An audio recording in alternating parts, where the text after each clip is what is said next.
کچھ پیشنٹس جن میں زیادہ تر میل ہوتے ہیں وہ ہاسپٹل میں آتے ہیں اور وہ آ کے بتاتے ہیں کہ ان کے پاؤں کے انگوٹھے میں یا اینکل جوائنٹ میں اچانک سے بہت زیادہ شدید درد کے ساتھ ساتھ سوزش نکل آئی ہے، اور یہ سوزش 2 سے 3 گھنٹے میں کافی ساری ہو جاتی ہے، اور ایسے لگتا ہے کہ پاؤں میں آگ لگی ہوئی ہے۔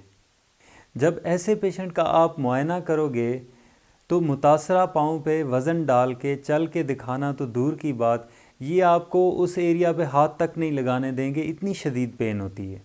تو کوئی بھی پیشنٹ اگر پہلی دفعہ آپ کے پاس اس طرح کی کمپلینٹ کے ساتھ آئے، اس میں آپ نے نوٹ کرنا ہے کیا پیشنٹ کی ایج 30 سے 50 سال کے درمیان ہے، کیا پیشنٹ ہائپر ٹینسو ہے، کیا پیشنٹ ڈائبیٹک ہے، کیا پیشنٹ جو ہے اوور ویٹ یا اوبیز ہے۔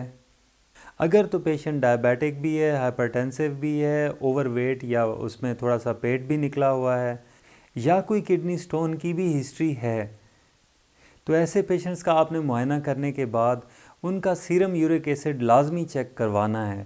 اگر تو ان کا سیرم یورک ایسڈ 6.8 ملی گرام پر ڈیسی لیٹر سے زیادہ ہو تو یہ جو جوائنٹ پین ہے یہ سیرم یورک ایسڈ کی زیادتی کی وجہ سے ہونے والی جوائنٹ کی کنڈیشن، جس کو گاؤٹ یا گاؤٹی آرتھرائٹس کہتے ہیں، وہ کنڈیشن ہو سکتی ہے۔ اگر آپ ایسے پیشنٹس کی تھوڑی سی ہسٹری ڈیٹیل میں لیں گے اور ان سے اگر آپ پوچھیں کہ ان کے جو دو چار لاسٹ کھانے تھے اس میں انہوں نے کیا انٹیک تھی ان کی، تو یہ آپ کو بتائیں گے کہ انہوں نے ایسے کھانا لیا ہے جس کا پروٹین کانٹینٹ جس میں زیادہ تھا۔ اب کون سی ایسی غذا ہے جس کا ہائی پروٹین کانٹینٹ ہوتا ہے؟ اس میں ریڈ میٹ ہے، جس میں مٹن اور بیف دونوں آ جائیں گے۔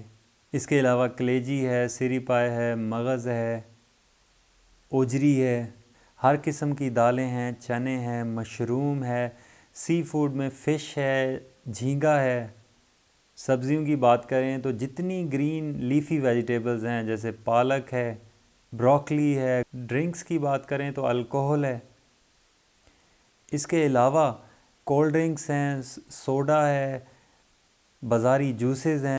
اب اس کنڈیشن کو ٹریٹ کرنے کے لیے جتنا جلدی ممکن ہو سکے، کم سے کم تکلیف ہونے کے بعد جو فرسٹ 12 آورز ہیں، پہلے 12 گھنٹے ہیں، اس میں اگر میڈیکل ٹریٹمنٹ سٹارٹ ہو جائے تو اس میں جو ایکیوٹ کنڈیشن ہے، جو شروع والے 2-3 دن ہیں، اس میں پین کو کنٹرول کرنا اور سوزش کو کنٹرول کرنا آسان ہو جاتا ہے۔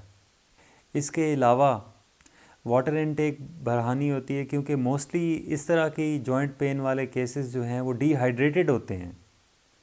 ایسی غذا بند کروانی ہوتی ہے جس میں پروٹین کانٹینٹ زیادہ ہوتا ہے۔ Physiotherapy point of view سے بات کریں تو اس میں گرم ٹکور بالکل نہیں کرنی ہوتی۔ ایون کہ 3 دن گزرنے کے بعد جب سب ایکیوٹ سٹیج سٹارٹ ہوتی ہے 5 سے 10 دن والی، اس میں بھی آپ نے گرم ٹکور بالکل نہیں کرنی ہوتی۔ ہاں، پین کی شدت میں کمی لانے کے لیے آپ آئسنگ یعنی برف کی ٹکور آپ کر سکتے ہیں۔ شروع والے دنوں میں جب سوزش، پین اور جلن شدید قسم کی بہت زیادہ ہوتی ہے، اس میں ریسٹ ہی ایڈوائز کیا جاتا ہے، ساتھ میں میڈیکل ٹریٹمنٹ کرنا ہوتا ہے۔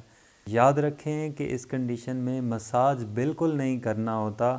سم ٹائم جب آپ مساج اس ایریا پہ کرتے ہیں جس ایریا میں پین ہوتی ہے، جلن ہوتی ہے، شدید قسم کی سویلنگ ہوتی ہے، تو اس سے پین میں اور زیادہ اضافہ ہو جاتا ہے، تو اس کنڈیشن میں مساج بالکل نہیں کرنا ہوتا۔